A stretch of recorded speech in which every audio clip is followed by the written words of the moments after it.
My name's Mary Monroe. I moved here about 8 months ago from Texas for my husband's job, and I just love it here. It's beautiful.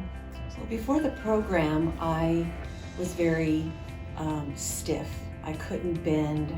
I had a lot of inflammation. My joints were very hurt. When you get out of bed, I could barely walk, those kind of things.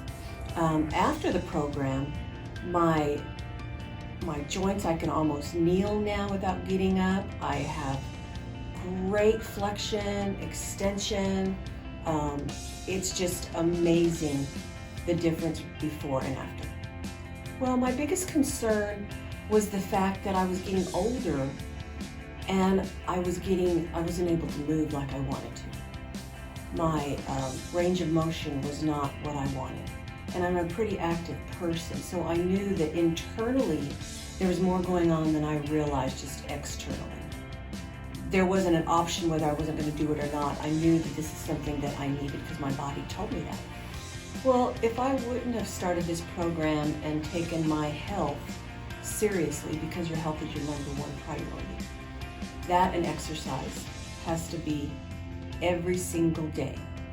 I'm a big person in believing that motion is lotion for the joints, and we all age, but I'm not going to decay.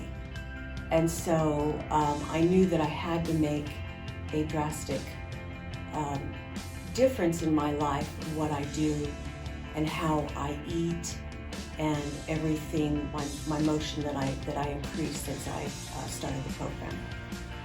Oh, well, my favorite part is the fact that my jeans fit less, and the fact that I just feel so much better. I pop right out of bed. I don't have any problems with stiffness in my feet, in my knees, and so that's huge for quality of life.